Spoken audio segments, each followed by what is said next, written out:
நீண்ட நாட்களா மழை பெய்யாம இருந்ததால அந்த காடு காஞ்சு போயிருந்தது. பசுமையே இல்லாம வாடி போன இலைகளும் காஞ்சு போன மரமும் வறண்டு போன நிலவுமா காட்சி எழுதுது. இதனால இதுக்கப்புறம் இந்த காட்டுல வாழ முடியாதுன்னு முடிவு பண்ண பறவைங்க எல்லாம் வாழ தகுந்த வேற ஒரு காட்டை நோக்கி பயணம் பண்ண ஆரம்பிச்சாங்க. இப்படி பயணம் பண்ண ஆரம்பிச்ச எல்லா பறவைங்க மனசுலயும் இந்த காட்டை விட்டுட்டு போறோமேங்கிற சோகம் இருந்தாலும் அதையும் தாண்டி உணவு தண்ணீர் எல்லாம் ஈஸியா கிடைக்கிற செழிப்பான காட்டுக்கு போக போறோங்கிற சந்தோஷமும் இருந்தது. இப்படி நீண்ட தூரம் பறந்து வந்த பறவைகள் எல்லாம் ஒரு பசுமையான காட்டுக்கு வந்து சேர்ந்தாங்க. ரீட்டா கிளி ஒரு ஆரஞ்சு மரத்தை தனக்கான மரமா தேர்ந்தெடுத்தது. அந்த மரத்துல போய் உட்கார்ந்தது. இந்த மரம் தான் எனக்கு ஏத்த மரம், நான் இங்கேயே கூடு கட்டி இங்கேயே வாழ்வேன். புறா தன்னோட மனைவியோட அவங்களுக்கு தேவையான ஒரு மரத்தை தேர்ந்தெடுத்துக்கிட்டாங்க. சோனா குருவியும் அதோட பெண் குழந்தை பியூட்டியும் தங்களுக்கான ஒரு பப்பாளி மரத்தை தேர்ந்தெடுத்தாங்க. பியூட்டி, இந்த மரம் நமக்கு பாதுகாப்பாவும் இருக்கும், அப்புறம் இந்த மரத்துல நிறைய பப்பாளி பழங்களும் பழுத்திருக்கு. இந்த வெயில் காலம் முழுவதையும் நாம இந்த மரத்து மேல கூடு கட்டி வாழ்ந்து முடிக்கலாம். அப்படியே செய்வோமா? நமக்கு இருக்க இடமும் சாப்பிட உணவும் கொடுக்கிற இந்த மரத்துக்கு நான் தினமும் தண்ணீர் கொண்டு வந்து ஊத்தி கவனமா பார்த்துப்பேன். தாமதமா பறந்து வந்த காலுக்காகவும் கோரிக்காகவும் இவங்க கூடவே வந்த பறவைங்களா இருந்தாலும் அவங்க 2 பேர் மனசுலயும் தீய எண்ணமும் பொறாம குணமும் நிறைய இருந்துச்சு. சோனா குருவி அந்த பப்பாளி மரத்து மேல உட்கார்ந்துருக்கத பார்த்த உடனே 2 பேரும் அங்க வந்து உட்கார்ந்தாங்க.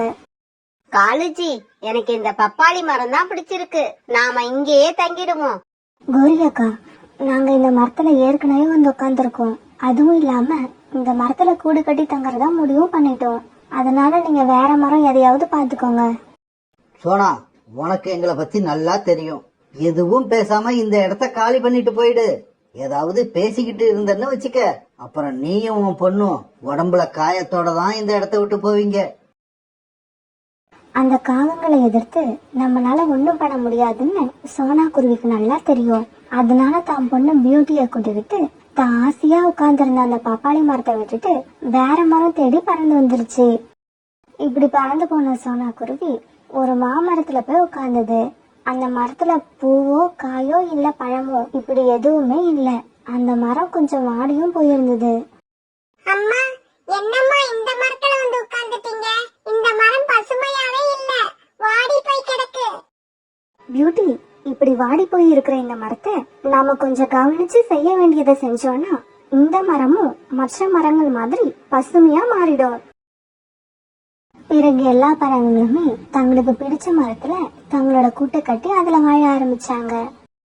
என்னங்க, எனக்கு இந்த காடு ரொம்பவும் பிடிச்சிருக்கு. எங்க பார்த்தாலும் பசுமையா இருக்கு, சாப்பிட பழங்களும் நிறைய கிடைக்குது. ரீட்டா கிளி அந்த ஆரஞ்சு மரத்துல தன்னோட கூட்டை கட்டி அதுல சந்தோஷமா வாழ்ந்தது. சோனா குருவியும் பியூட்டியும் அன்னைக்கு சாயங்காலத்துக்குள்ள தங்களுக்கு பிடிச்ச மாதிரி ஒரு சின்ன வீட்டை கட்டிக்கிட்டாங்க. பிறகு சோனாவும் பியூட்டியும் நதி பக்கம் போய் தங்களுடைய தாகம் தீர குளுமையான நீரை குடிச்சாங்க. தங்களுடைய வீட்டுக்கு திரும்பி வரப்ப அந்த மாமரத்துக்கு தேவையான தண்ணீரையும் கொண்டு வந்து அதோட வேர்கள்ல ஊத்துனாங்க. சோனா குருவி இப்படி தண்ணி ஊத்துன உடனே அந்த மாமரத்துக்கு ரொம்ப மகிழ்ச்சியா இருந்தது. அந்த மகிழ்ச்சியிலேயே சோனா குருவி கிட்ட இப்படி பேசவும் ஆரம்பிச்சது. குருவி, என்னோட இத்தனை வருஷ வாழ்க்கையில எனக்கு இதுவரைக்கும் யாருமே இவ்வளவு அக்கறையா தண்ணீர் கொண்டு வந்து ஊத்துனது கிடையாது. முதல் முறையா நீ தான் எனக்கு தண்ணி ஊத்தி உதவி பண்ணி இருக்க.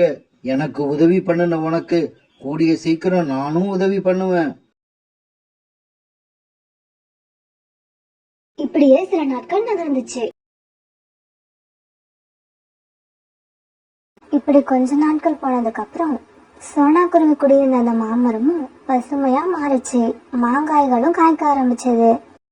இதையெல்லாம் பார்த்து சோனா குருவிக்கும் பியூட்டிக்கும் ரொம்ப சந்தோஷமா இருந்தது. அம்மா அம்மா, இன்னும் கொஞ்ச நாள் போச்சுன்னா இந்த மாங்காய்கள் எல்லாம் நல்லா பழுத்த பழங்களா ஆயிடும். அதுக்கப்புறம் நான் என்னோட இஷ்டம் போல நிறைய மாம்பழங்களை சாப்பிடுவேன்.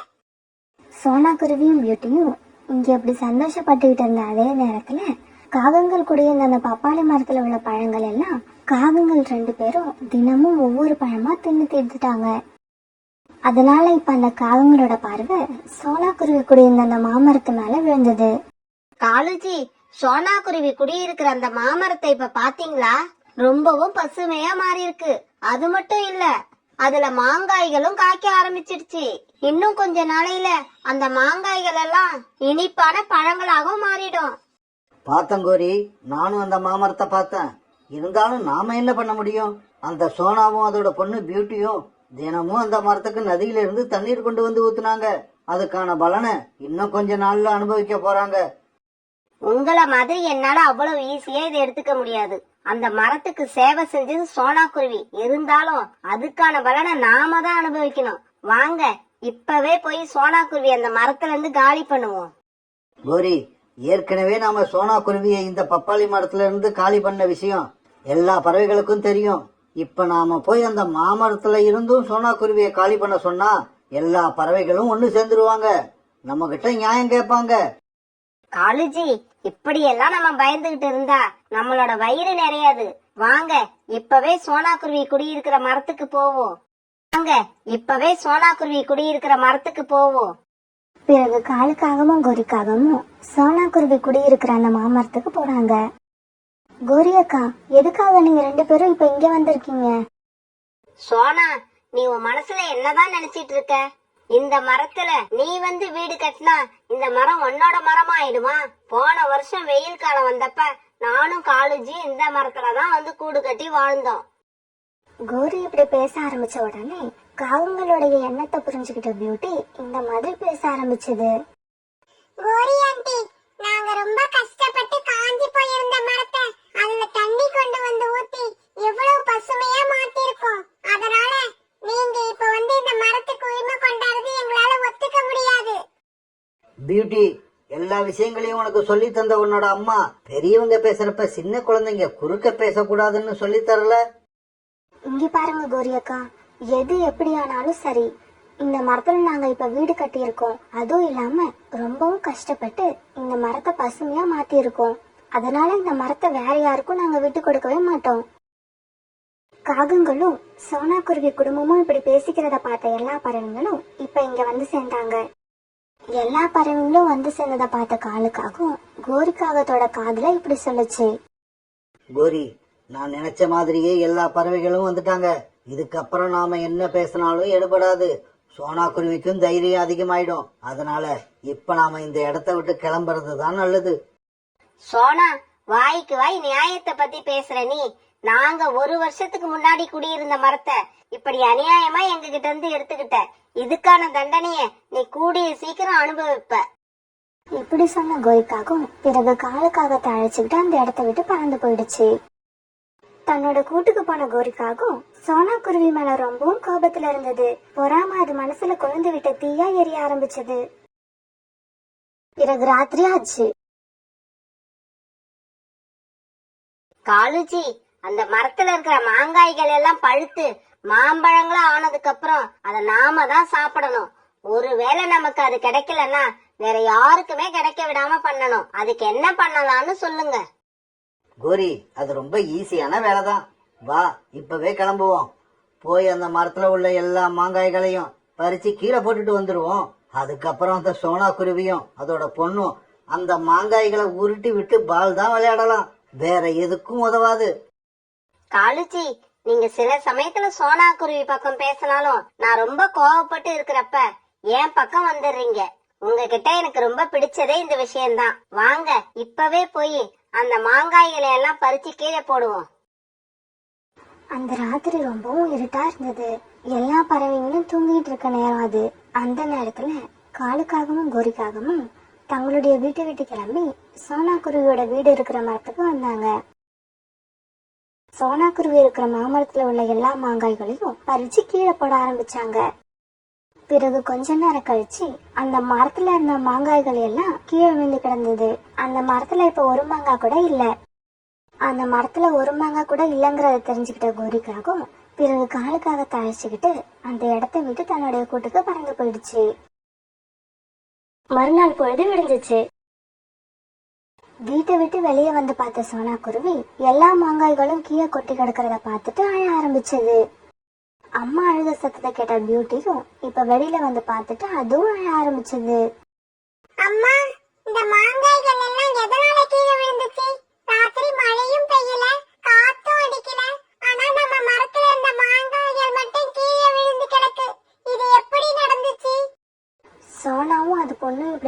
இருக்க சமயத்துல காலுக்காகவும் கோரிக்காகவும் அங்க வந்தாங்க. இவங்க 2 பேரும் அழுததை பார்த்த கோரிக்காகவும் ரொம்பவும் சந்தோஷமா சிரிச்சது. என்ன சோனா, உன்னோட கனவெல்லாம் இப்படி வீணா போயிடுச்சே. இனி இனிப்பான மாம்பழங்களை சாப்பிடலாம்னு நினைச்சிருப்ப. ஆனா இப்ப கை கெட்டினது வாய் கெட்டாம போயிடுச்சு.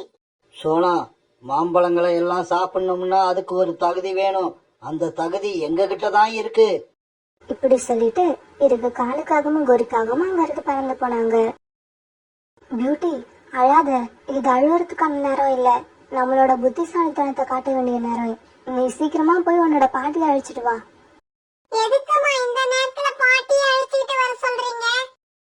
பியூட்டி, நீ போய் பாட்டியை அழைச்சிட்டு வரதுக்குள்ள நான் இந்த மாங்காய்களை எல்லாம் எடுத்து வீட்டுல சேகரிச்சு வச்சிருக்கேன். நீ போய் பாட்டியை அழைச்சிட்டு வந்ததுக்கு அப்புறம் நான் இதற்கான காரணத்தை சொல்றேன். பிறகு பியூட்டி தன்னோட பாட்டியை கூப்பிட வேகமா பறந்து போச்சு. பாட்டி பாட்டி, சீக்கிரமா கிளம்பி நம்ம வீட்டுக்கு வாங்க. அம்மா உங்களை அவசரமா அழைச்சிட்டு வர சொன்னாங்க. பியூட்டி, அப்படி எதுக்காக அவ்வளவு அவசரமா அம்மா என்ன கூப்பிட்டு வர சொன்னாங்க? பாட்டி, நம்ம மரத்துல இருந்த எல்லா மாங்காய்களும் யாரோ ராத்திரி பறிச்சு கீழே போட்டுட்டாங்க. இத பார்த்ததுக்கு அப்புறம் தான் அம்மா உங்களை உடனே அழைச்சிட்டு வர சொன்னாங்க. பிறகு பியூட்டியும் பியூட்டியோட பாட்டியும் வேக வேகமா பறந்து சோனா குருவியோட வீட்டுக்கு வந்தாங்க. பிறகு தன்னுடைய அம்மா வீட்டுக்கு வந்ததுக்கு அப்புறம் சோனா குருவி அவங்க கிட்ட நடந்தது எல்லாத்தையும் சொல்லி இதுக்கப்புறம் என்ன செய்யணுங்கிறதையும் விளக்கமா எடுத்து சொல்லுச்சு. சோனா, நீ கவலைப்படாம இரு. நீ சொன்ன மாதிரியே இந்த எல்லா மாங்காய்களையும் அருமையான ஊறுகாயா தயார் பண்ணி தார. பிறகு நீ அதை நல்ல விலைக்கு விக்கலாம்.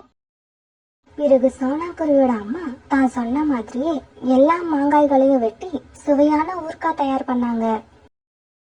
பிறகு அந்த ஊறுகாய்களை எல்லாம் பாட்டில் அடைச்சு சோனா குருவியும் பியூட்டியும் காட்டுல உள்ள மார்க்கெட்டுக்கு கொண்டு போய் வியாபாரம் பண்ண ஆரம்பிச்சாங்க. ஊறுகாய் சுவையா இருந்ததால காட்டுல உள்ள எல்லா பறவைகளும் அந்த ஊறுகாயை ரொம்பவும் விரும்பி வாங்கினாங்க. இதனால சோனா குருவி கிட்ட இப்ப நிறைய பணம் சேர ஆரம்பிச்சது. அவங்க எதிர்பார்த்ததை விடவும் ஊறுகாய் வியாபாரம் ரொம்பவும் நல்லா நடந்தது. நாம நினைச்சது நடக்காம கீழே விழுந்த மாங்காய்களை வச்சு சோனா குருவியும் பியூட்டியும் இப்ப பெரிய பணக்காரரானது காகங்களுக்கு ரொம்பவும் அதிர்ச்சியை கொடுத்தது. சோனா, என்னால நம்பவே முடியல. கீழே விழுந்த எல்லா மாங்காய்களும் வீணா போகும்னு நான் நினைச்சிட்டு இருந்தேன். ஆனா அத வச்சு நீ இவ்வளவு பணம் சம்பாதிச்சிட்ட. கோரி ஆண்டி, நாங்க மாம்பழங்களை சாப்பிட கூடாதுன்னு தானே எல்லா மாங்காய்களையும் கீழே தள்ளி விட்டீங்க. இப்ப எங்க கிட்ட நிறைய பணம் இருக்கு. இத வச்சு நாங்க எவ்வளவு மாம்பழங்கள் வேணாலும் வாங்கி சாப்பிடுவோம். வயசுல தங்களை விடவும் ரொம்ப சின்ன குழந்தையான பியூட்டி இப்படி பேசினதை கேட்டு வெக்கப்பட்ட காகங்கள் 2 பேரும் அந்த இடத்த விட்டு பறந்து போனாங்க.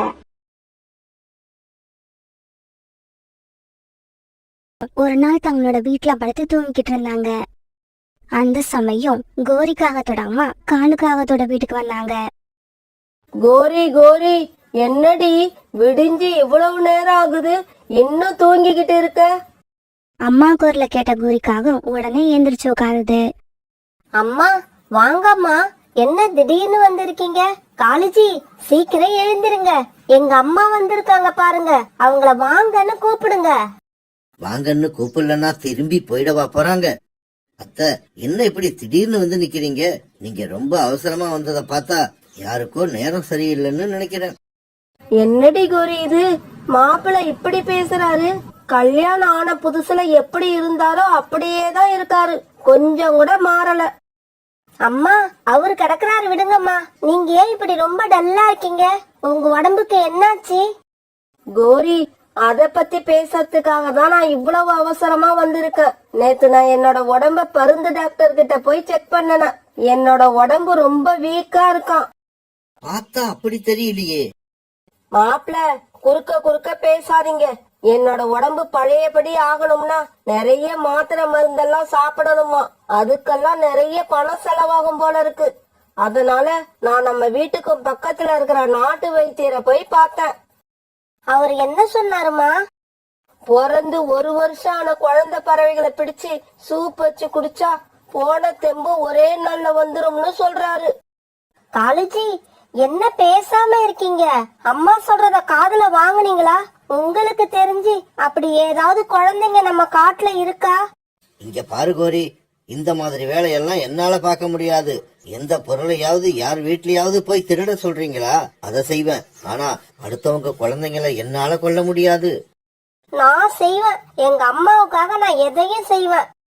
தாராளமா செய், உன்னை நான் தடுக்கவே மாட்டேன். ஆனா ஜாக்கிரதையா இரு, எங்கேயாவது போய் அடி வாங்கிக்கிட்டு இங்க வந்து கண்ணை கசக்கிக்கிட்டு நிக்காத. அம்மா, நீங்க கவலைப்படாதீங்க. இவர் இல்லாட்டி என்ன, நீங்க கேட்ட மாதிரி ஒரு பறவை குழந்தைய இன்னைக்கே கொண்டு வரேன். இப்படி சொன்ன கோரிக்காகவும் உடனே வெளியில பறந்து போச்சு. இப்படி போன கோரிக்காகவும் வீட்டுக்கும் பக்கத்துல இருந்த மரத்துல மறைஞ்சிருந்து சோனா குருவியோட வீட்டை கண்காணிக்க ஆரம்பிச்சது. இந்த சோனா குருவி வீட்டுல ஒரு குழந்தை இருக்கிறது தெரியும். சோனா இப்ப வீட்டுல இருக்கா என்னன்னு தான் தெரியல. கொஞ்ச நேரத்துல சோனா குருவியும் அந்த பையன் குக்கும் வீட்டை விட்டு வெளியே வந்தாங்க. குக்கு அம்மா போய் நதியில தண்ணீர் குடிச்சிட்டு வர வரைக்கும் சமத்தா வீட்டுக்குள்ளேயே இருக்கணும். அம்மா அம்மா, வீட்டுக்குள்ள போய் உட்கார்ந்தா போர் அடிக்குது. நான் இப்படி வெளியிலேயே உட்கார்ந்து வேடிக்கை பார்த்துட்டு இருக்கேன். நீங்க சீக்கிரமா வந்துருங்க. இங்க பாரு குக்கு, நீ வெளியில உட்கார கூடாது, அது ரொம்ப ஆபத்து.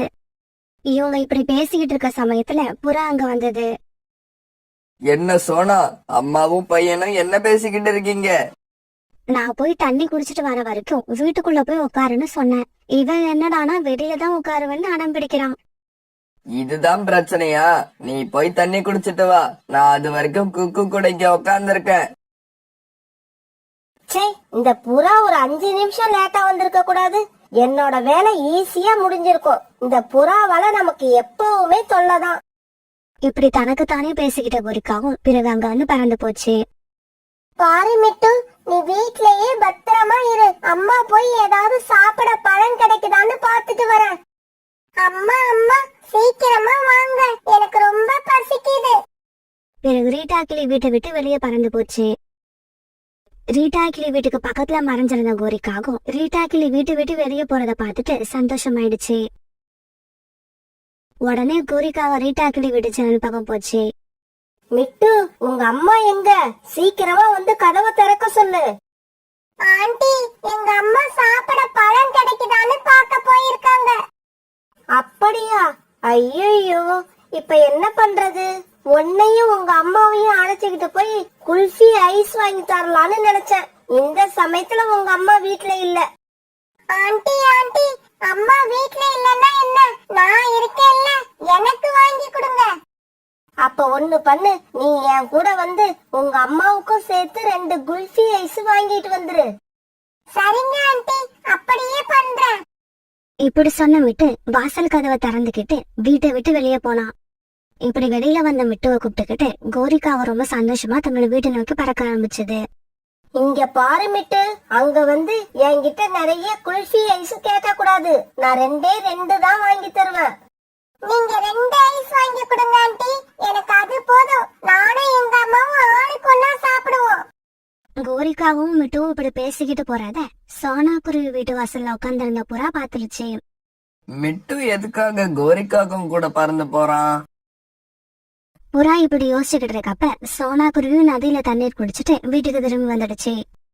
சோனா, மிட்டு கோரிக்காகத்து கூட தனியா பறந்து போறான். எனக்கு என்னவோ அது சரியா படல. புறாண்ணா, நீங்க சொல்றது சரிதான். அப்புறம் நாம அத பத்தி இங்கேயே உட்கார்ந்து பேசுறத விட அவங்கள ஃபாலோ பண்ணி என்ன நடக்குதுன்னு பாக்கலாம். குக்கு, நீ நம்ம கூட்டுல உள்ள பள்ளமான பகுதியில போய் மறைஞ்சு உட்கார்ந்துக்க. அம்மா கொஞ்சம் வெளியில போயிட்டு சீக்கிரமா வந்துடுறேன். இப்படி சொன்ன சோனா குருவி குக்குவை வீட்டுக்குள்ள அனுப்பிட்டு கதவை வெளிப்பக்கமா போட்டு பூட்டிடுச்சு. கோரிக்காகத்து கூட பறந்து போன விட்டு ரொம்ப தூரம் போன உடனே பறக்க முடியாம ஒரு மரக்கடையில உட்கார்ந்துட்டான்.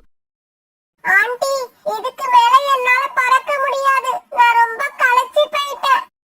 மிட்டு, குல்ஃபி ஐஸ் விக்கிற கடை இன்னும் கொஞ்ச தூரத்துலதான் இருக்கு.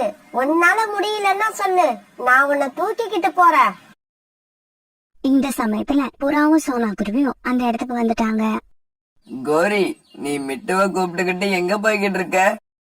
நானா? நான் வந்து குல்ஃபி ஐஸ் வாங்கி கொடுக்கறதுக்காக மிட்டுவை கூப்பிட்டுக்கிட்டு போறேன். எங்களுக்கு கூட குல்ஃபி ஐஸ் சாப்பிடணும்னு ரொம்ப நாள் ஆசை.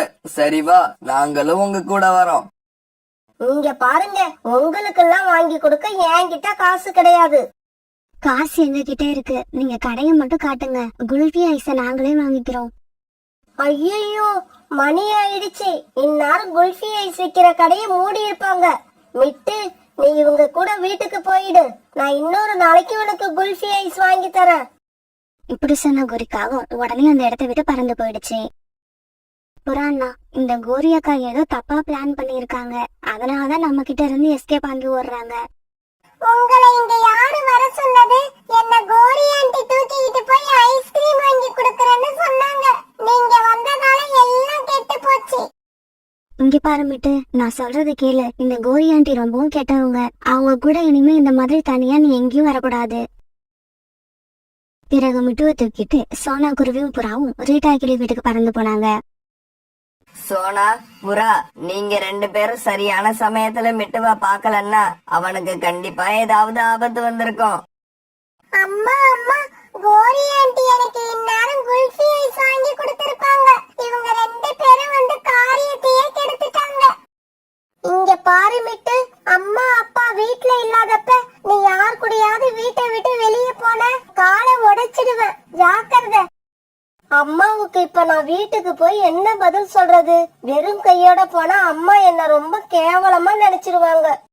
இப்படி நினைச்சுக்கிட்டு பறந்துகிட்டு இருந்த கோரிக்காகவும் இப்ப மலைப்பகுதிக்கு பறந்து வந்துருச்சு. அங்கிருந்து ஒரு கூட்டுல கழுகோட குழந்தை மட்டும் தனியா உட்கார்ந்து இருக்கிறத பாத்துடுச்சு. கழுகு குழந்தை தனியா இருக்கிறத பார்த்த கோரிக்காகவும் உடனே அந்த கூட்டுக்கு போச்சு. தம்பி தம்பி, எங்க வீட்ல குல்ஃபி ஐஸ் நிறைய இருக்கு. ஆனா சாப்பிடதான் ஆள் இல்ல. நீ வந்தீன்னா உனக்கு 2 குல்ஃபி ஐஸ் கொடுப்பேன். கோரிக்காக இப்படி கூப்பிட்டதும் குல்ஃபி ஐஸ் சாப்பிட ஆசைப்பட்ட கழுகோட குழந்தையும் கோரிக்காவும் கூட பறந்து போச்சு. கோரி, என்னடி இது? இந்த கழுகு குழந்தைய எதுக்காக அழைச்சுக்கிட்டு வந்த? அம்மா, நீங்க தானமா 1 வயசுக்குள்ள உள்ள பறவை குழந்தைய சாப்பிட்டா உங்களுக்கு சத்து வரும்னு சொன்னீங்க. அதனாலதான் அழைச்சுக்கிட்டு வந்தேன். அடியே கோரி, அந்த நாட்டு வைத்தியரு குருவி குழந்தைங்க, புறா குழந்தைங்க, கிளி குழந்தைங்க, இந்த மாதிரி குழந்தைங்கள தான் சாப்பிட சொன்னாரு. கழுகு குழந்தைய சாப்பிட சொல்லல. ஆண்டி ஆண்டி, எனக்கு குல்ஃபி ஐஸ் எடுத்து கொடுங்க. நான் வீட்டுக்கு கிளம்பணும். ஏய், கொஞ்ச நேரம் சும்மா இரு. ஏற்கனவே நான் எரிச்சல்ல இருக்கேன். அம்மா, அப்படின்னா இப்ப இந்த கழுகு குழந்தை உங்களுக்கு தேவையா இல்லையா? தேவையில்லடி கோரி, இந்த குழந்தை தேவையில்ல. இத கொண்டு போய் அழைச்சிக்கிட்டு வந்த இடத்துலயே விட்டுட்டு வந்துரு. என்னம்மா இது, கடைசியில இப்படி ஆயிடுச்சு. டேய் தம்பி, இதுக்கப்புறம் உனக்கு இங்க வேலை இல்ல. நீ உன்னோட வீட்டுக்கு போகலாம். போக மாட்டேன். நீங்க எனக்கு குல்ஃபி ஐஸ் தரேன்னு சொல்லி தானே அழைச்சுக்கிட்டு வந்தீங்க. குல்ஃபி ஐஸ் எடுத்து கொடுங்க. அத கொடுத்தா தானே வீட்டுக்கு போவேன். குல்ஃபி ஐஸ் வேணுமா? எனக்கு வர்ற ஆத்திரத்துல உன்னை என்ன பண்ணுவேன்னு தெரியாது. மரியாதையா வீட்டை விட்டு வெளியில போயிடு. இப்படி சொன்ன கோரிக்காகவும் பிறகு அந்த குழந்தைய தரன்னு இழுத்துக்கிட்டு போச்சு. இப்படி இழுத்துக்கிட்டு போன கழுகு குழந்தைய கோரிக்காக வீட்டை விட்டு வெளியில தள்ளிடுச்சு. அம்மா அம்மா, ஐஸ், எனக்கு ஐஸ் வேணும். ஐஸ் கொடுக்காட்டி நான் போக மாட்டேன். இந்த சமயத்துல தன்னோட குழந்தைய காணாம தேடிட்டு வந்த கழுகும் அந்த இடத்துக்கு வந்துருச்சு. அம்மாவை பார்த்த உடனே அந்த கழுகு குழந்தை நடந்தது எல்லாத்தையும் அழுதுகிட்டு அவங்க அம்மா கிட்ட சொல்லுச்சு. என் குழந்தைய பொய் சொல்லி அழைச்சுக்கிட்டு வந்ததும் இல்லாம அவன் கழுத்தை பிடிச்சு வீட்டை விட்டு வெளியே தள்ளி இருக்க. கோரி, இன்னைக்கு நீ காலி. கோரிக்காகத்துக்கு இப்ப சரியான அடி விழுந்துகிட்டு இருந்தது. ரொம்ப நேரம் இப்படி கோரிக்காகத்துக்கு தண்டனை கொடுத்த கழுகு பிறகு தன்னோட குழந்தைய கூப்பிட்டுக்கிட்டு அந்த இடத்த விட்டு பறந்து போயிடுச்சு. மாப்பிள, என்ன இது? என் பொண்ணு இப்படி அடிபட்டு கிடக்கா. இந்த சமயத்துல உங்களுக்கு எப்படிதான் சிரிப்பு வருது? அப்படி இல்ல அத்தை, காலையில உங்களை பார்த்த உடனே யாருக்கோ நேரம் சரியில்லைன்னு நினைச்சேன். ஆனா நம்ம கோரிக்கை தான் நேரம் சரியில்லைன்னு எனக்கு இப்பதான் தெரிஞ்சது.